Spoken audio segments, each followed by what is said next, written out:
வணக்கம். இது people English series. இந்த வீடியோல சோல்ட் அண்ட் சோல்ட் அவுட் என்ன டிஃபரன்ஸ்ன்னு தெரிஞ்சுக்கலாம். பொதுவா சோல்ட் அப்படின்னா விற்றான், விற்றேன் இந்த மாதிரி சொல்றதுக்கு செல்லுடைய பாஸ்ட் டென்ஸ் சோல்டு நம்ம யூஸ் பண்ணுவோம். அவர் தனது ஓவியங்களை கணிசமான லாபத்திற்கு விற்றார் அப்படின்னு நம்ம சொல்லப் போறோம்.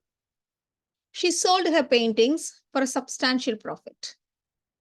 She sold her paintings for a substantial profit. இப்ப அதே மாதிரி நான் என்னுடைய பழைய ஸ்கூட்டரை வித்துட்டு புது ஸ்கூட்டர் வாங்கியிருக்கேன் அப்படின்னு நம்ம சொல்லணுமானா I sold my scooter and have bought a new one இப்படி நம்ம சொல்லுவோம்.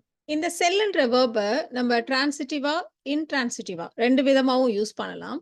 அதாவது இப்ப நான் புத்தகத்தை விற்றேன், புத்தகம் விற்றது ரெண்டு விதமா சொல்றதுக்கும் நம்ம இதே வார்த்தையை நம்ம யூஸ் பண்ணுவோம் பாசிவ் வாய்ஸ் இல்லாமலே. இப்ப புத்தகத்தை 100 ரூபாய்க்கு விற்றார் அப்படின்னு சொல்லணுமானா he sold the book for 100 rupees அப்படின்னு சொல்றோம் இல்லையா?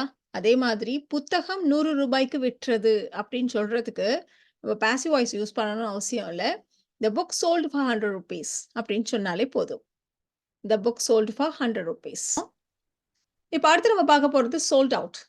சோல்ட் அவுட்ன்றது என்னன்னா இருக்கிற எல்லா பொருட்களும் வித்துருச்சு அப்படின்னா, இப்போ நீங்க ஒரு பிரெட் வாங்க போறீங்க, பிரெட் எதுவுமே இல்லை, எல்லாமே தீந்து போச்சு, எல்லாமே வித்து போச்சு அப்படின்னு சொல்றது தான் நாம சோல்ட் அவுட் அப்படின்னு நம்ம சொல்லுவோம். இப்போ ஒரு கான்சர்ட் இல்லைன்னா ஏதோ ஒரு மேட்ச் அதுக்கான டிக்கெட்டுகள்லாம் வித்துட்டு இருக்காங்க அப்படின்னா, டிக்கெட்டுகள் சில மணி நேரங்களில் விற்று திருந்தன அப்படின்னு சொல்றதுக்கு நம்ம இப்பதான் பார்த்தோம் பாசிவ் வாய்ஸ் வேணாம் அப்படின்ட்டு. The ticket sold out in just a few hours. The ticket sold out in just a few hours. அவர்கள் புத்தகத்தின் 6000 பிரதிகளை பப்ளிஷ் பண்ணாங்க, அது எல்லாமே வித்து போயிடுச்சு, விற்று தீர்ந்தன அப்படின்னு நம்ம சொல்ல போறோம்.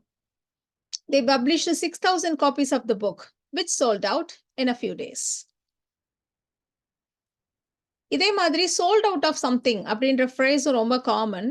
இப்போ ஏதாவது ஒரு கடையில போய் ஒரு ஜாமான் நம்ம வேணும்னு கேட்கிறப்போ, இல்ல எல்லாம் தீர்ந்து போச்சுங்க, வித்து போச்சுங்க அப்படின்னு சொல்றதுக்கு அவங்க we have sold out of அப்படின்னு சொல்லி என்ன பொருளோ அதை சொல்லுவாங்க. இப்போ பிரெட் ஏதாவது இருக்கா அப்படின்னு ஒரு பேக்கரியில போய் கேட்கிறோம் அப்படின்னா, இல்ல பிரெட் எல்லாம் வித்து போச்சு. we have sold out of bread. இல்லைன்னா இதே விஷயத்த we are sold out of bread அப்படி வேணாலும் சொல்லலாம். we have sold out of bread இல்ல we are sold out of bread. நான் ஒரு 3 கடையில போய் அது இருக்கான்னு பார்த்தேன். ஸோ ஒரு பொருளை வாங்கணும், நான் ஒரு 3 கடையில போய் பார்த்துட்டேன். ஆனா எங்கேயுமே இல்லை, எல்லா கடையிலையுமே அது இல்லைன்னு சொல்லிட்டாங்க, வித்து போச்சுன்னு சொல்லிட்டாங்க. I looked in 3 stores for it, but they are all sold out. I looked in 3 stores for it, but they are all sold out.